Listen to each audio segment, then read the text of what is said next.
first story is titled, Am I the a-hole for saying how I'd choose my adoptive family over my biological one any day? When I was born, my biological family gave me up for adoption as they had no desire to be a mother and a father to me. I don't have any memory of them. And even though I've never met them in person or got to know them, I've still despised them for giving me up so easily. I grew up in an orphanage, and the children there would constantly harass and ridicule me, and it wasn't very pleasant. It took a while to find an adoptive family for me, as most people in my country prefer adopting newborn children instead of a grown-up. I was losing hope, and I've started to think that nobody would take me in, and I'd stay there forever. However, a very lovely couple met me while I was in the orphanage and seemed to like me, and I've liked them back. They were honestly so kind to me and praised me for my art that I've drew. It didn't take long for them until they finally decided they'd adopt me, and it was the happiest moment in my life. I was so glad to be part of their family. About a week ago, I've got a call from my adoptive mother saying that she had just got contacted by people who claimed to be my biological mother and father, and that they'd like to meet up with me sometime, and I've agreed. Once I've met up with them, we're talking about general stuff, but then it began to turn really awkward as they were ignoring some personal questions I've asked them. Later, they started speaking about my adoptive family. They said how they've seemed like boring people and asked me how I could even stand to be in the same room as them for a minute.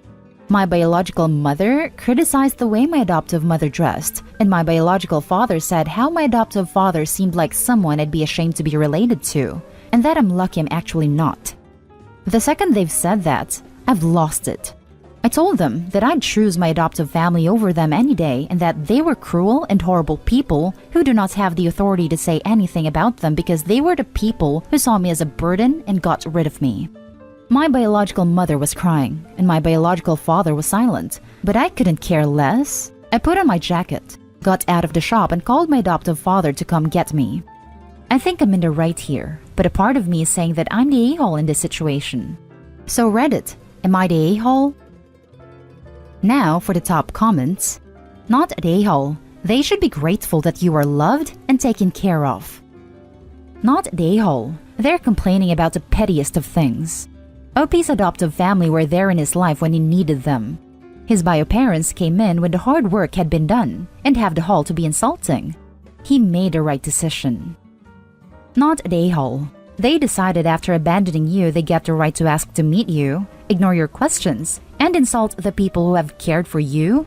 Screw your bio parents. They're actually the worst. They were given an opportunity to reconnect with you and they spat on it by insulting your real parents. You did the right thing putting them in their place. Not the a-hole, not even a little bit. Your birth parents, however, are absolutely the a-holes. Insulting your adoptive, real supportive parents was a manipulative power move and in no way acceptable. Good for you for standing up for them. You're a damn good person. Not the a-hole. People give children up for lots of reasons, and I wouldn't fault them for choosing to give you up when they couldn't take care of you themselves. But your bio parents get no sympathy from me. Not because they gave you up, but because of how they spoke about the people who took you in. Now for the next story. Am I the a-hole for threatening a restraining order against my daughter's mother?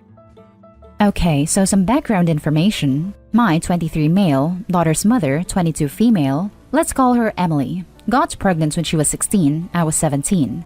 Emily was very against abortion, so despite me telling her I was not ready to be a father, she was adamant to keep it and give it up for adoption, which is also what her parents, who were furious at me, wanted her to do.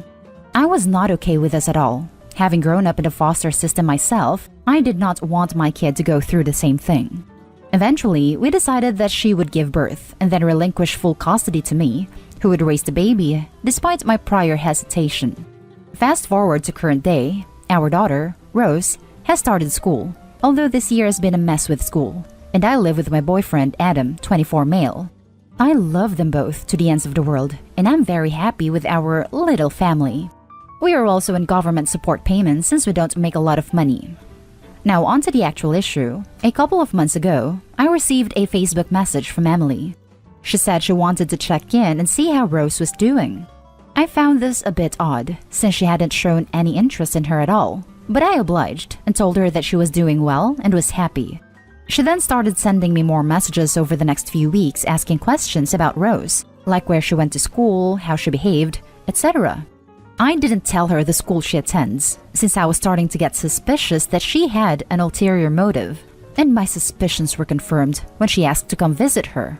I said no, because I felt that Emily didn't truly care about Rose, and I don't trust her around my kid. I had already decided that if Rose wanted to meet her when she was old enough, that would be fine, but not when she was so young. Anyway, Emily got really angry when I said no, saying that it was her child and she had a right to see her. She started saying that I was a horrible father, abusive, and that I was forcing our daughter to only have male paternal figures and that it would damage her. I eventually blocked her, but that only made it worse when 2 days ago, she showed up at our unit, unannounced, and demanded to be let in and see Rose.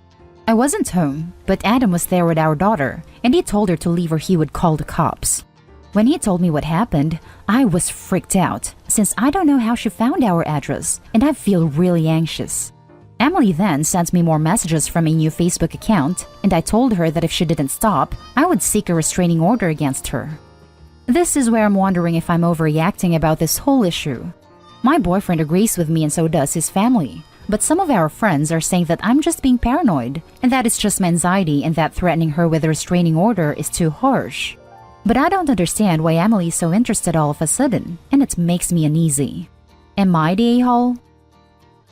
Now for the top comments. Not the a-hole. Why now?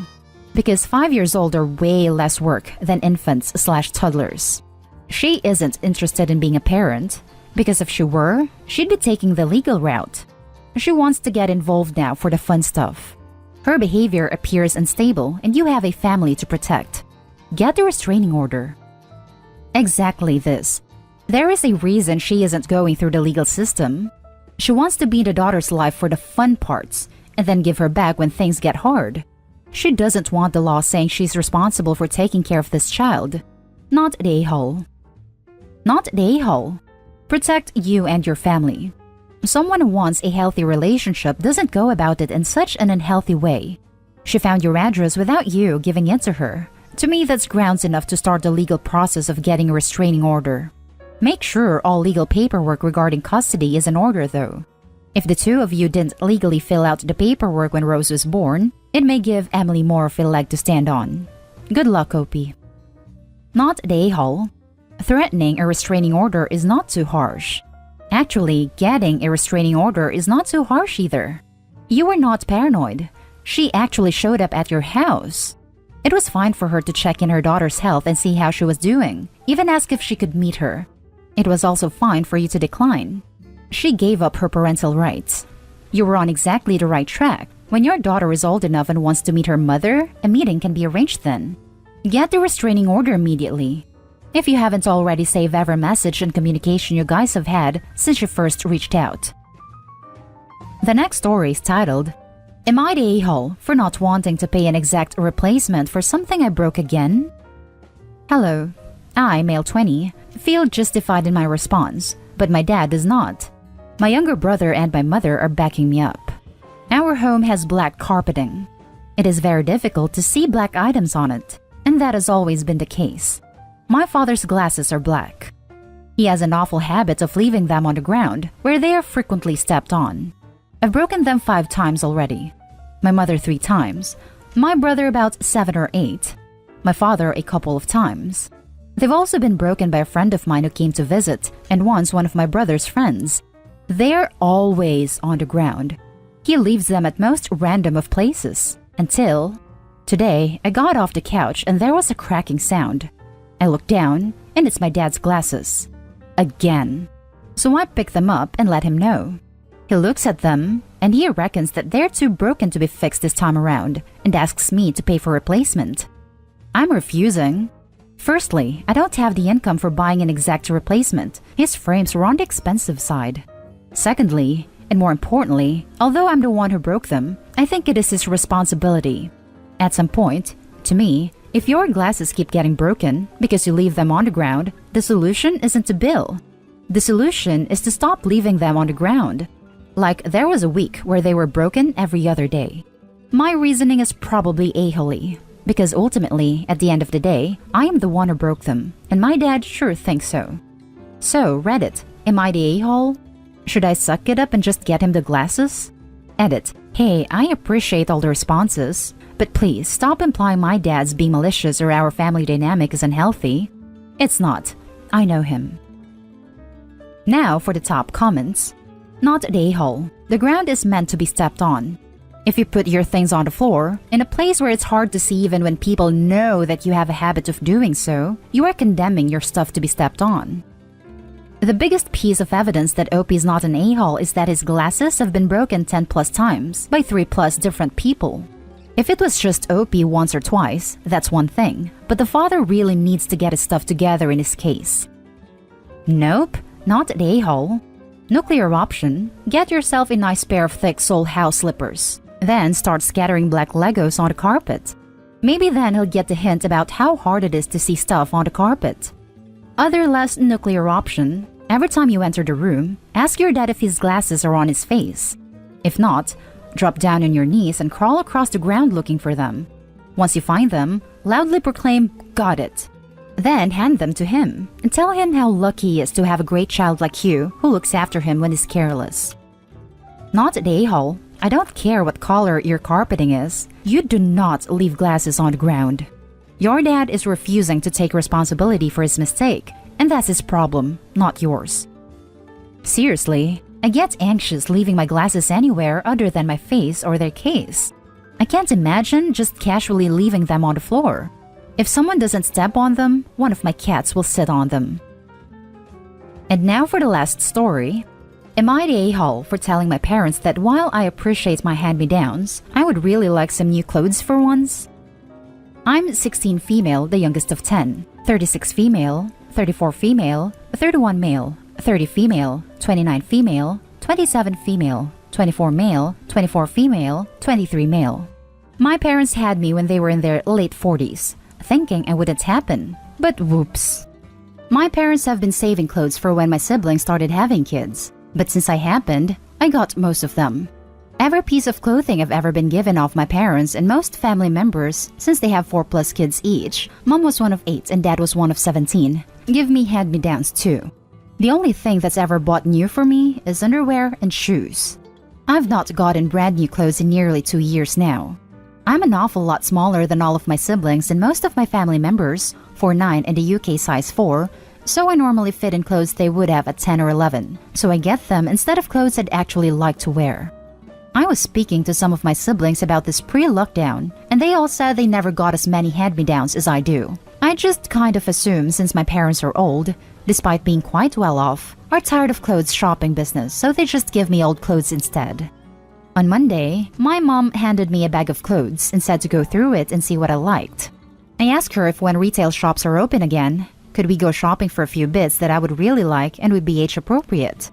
She asked what was wrong with hand-me-downs, and I said that while I appreciate them, I would like new clothes that are just mine. She didn't say anything after that, but she looked kind of annoyed. She's been kind of quiet since then.